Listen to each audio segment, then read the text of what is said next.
Mic number 5 میں کوئی خاتون ہو غیر مسلم تو سوال کیجیے۔ السلام علیکم، میرا نام سنگیتا ہے۔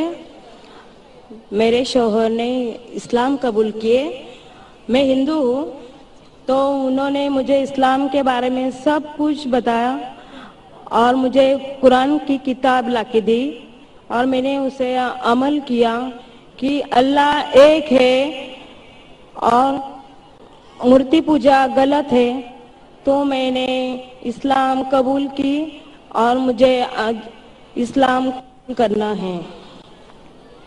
ماشاءاللہ، آج لگتا ہے جو شوہر کے بیویاں غیر مسلم تھے، آج اللہ تعالیٰ انہیں ہدایت دے رہا ہے، اور شروع میں جو کرائٹیریا ہے لوگ اسے خود دہرا رہے۔ بہن، میں پھر سے آپ سے پوچھنا چاہتا ہوں، آپ مانتے ہیں کہ خدا ایک ہے؟ ہاں۔ آپ مانتے ہیں کہ خدا کے علاوہ کوئی معبود نہیں؟ جی ہاں۔ آپ مانتے ہیں کہ بت پرستی غلط ہے؟ ہاں۔ مورتی پوجا غلط ہے؟ غلط ہے۔ آپ مانتے ہیں کہ محمد صلی اللہ علیہ وسلم آخری پیغمبر ہے؟ جی ہاں۔ ماشاءاللہ۔ آپ کو کوئی بھی اسلام قبول کرنے کی زبردستی کر رہا ہے؟ جی نہیں۔ بہن، آپ کی کتنے سال پہلے شادی ہوئی؟ میری شادی کو 15 سال ہوئے۔ ماشاءاللہ، 15 سال سے شوہر آپ کے ساتھ کوشش کر رہے کہ آپ، ماشاءاللہ 15 سال کے بعد اس کی کوشش کا آج آپ کو پھل نظر آ رہا ہے کہ اکیلے میں نہیں، سارے مجمع میں، لاکھوں کے مجمع کے سامنے آپ شہادت دینا چاہتی ہے۔ انشاءاللہ میں عربی میں کہوں گا اور آپ اسے دہرائیے۔ آپ کو کوئی بھی زبردستی کر رہا ہے اسلام قبول کرنے کے لیے؟ جی نہیں۔ کوئی بھی زبردستی نہیں، کوئی بھی دباؤ نہیں، کسی کا دباؤ نہیں۔ آپ کے شوہر کی طرف سے کوئی دباؤ؟ جی نہیں۔ آپ کو کوئی وارننگ نہیں دی آپ کے شوہر نے نا کہ شادی نہیں کروں گی تو طلاق دے دوں گا؟ جی نہیں۔ کوئی وارننگ نہیں؟ میں اپنی مرضی سے تو اسلام قبول کرنا چاہتی ہوں۔ ماشاءاللہ، میں عربی میں کہوں گا اور آپ اسے دہرائیے۔ اشہدو اشہدو اللہ اللہ الہ الہ الا اللہ الا اللہ واشہدو واشہدو ان ان محمدن محمدن عبدہ عبدہ ورسولہ۔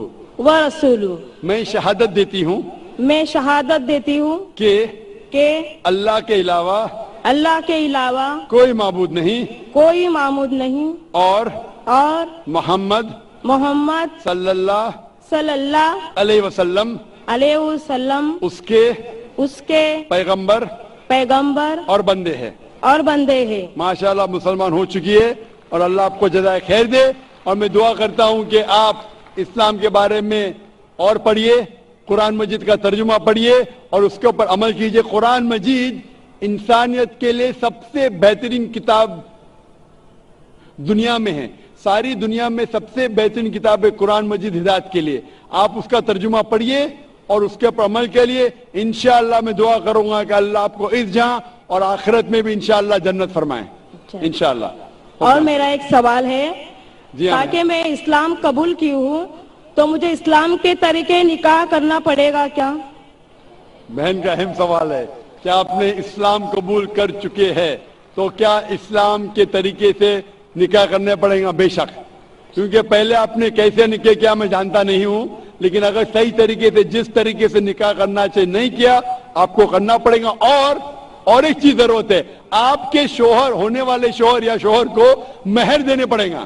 آپ کا فائدہ ہے، آپ کا فائدہ ہے، آپ مہر پوچھ سکتی ہے کہ آپ کے شوہر یا آپ کے ہونے والے شوہر سے کہ مجھے 1 لاکھ مہر جو ہو سکتا ہے، آپ 2 لاکھ پوچھ سکتے ہیں، مجھے پتا نہیں کیا طاقت ہے آپ کے شوہر کی، 5 لاکھ بھی پوچھ سکتی ہے، مہر پوچھ سکتی ہے، یہ آپ کا حق ہے، کیونکہ قرآن مجید میں اللہ تعالیٰ فرماتے ہیں سورہ نساء میں سورہ نمبر 4 آیت نمبر 4 کہ شادی کے وقت اپنی ہونے والی بیوی کو ایک تحفہ دو، جسے کہتے ہیں مہر۔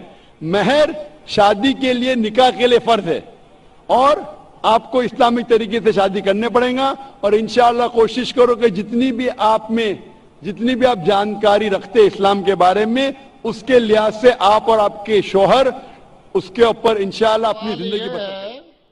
کہ آپ نے کل کی اوتار کے بارے میں بتایا تھا، اس میں بتایا تھا کہ محمد پیغمبر صاحب کل کی اوتار سے بالکل ملتے جلتے ہیں، تو کل کی اوتار وشنو بھگوان کا ہی ایک اوتار ہے، اس کے حساب سے ہم لوگ جو وشنو بھگوان کو مانتے ہیں، آپ لوگ بھی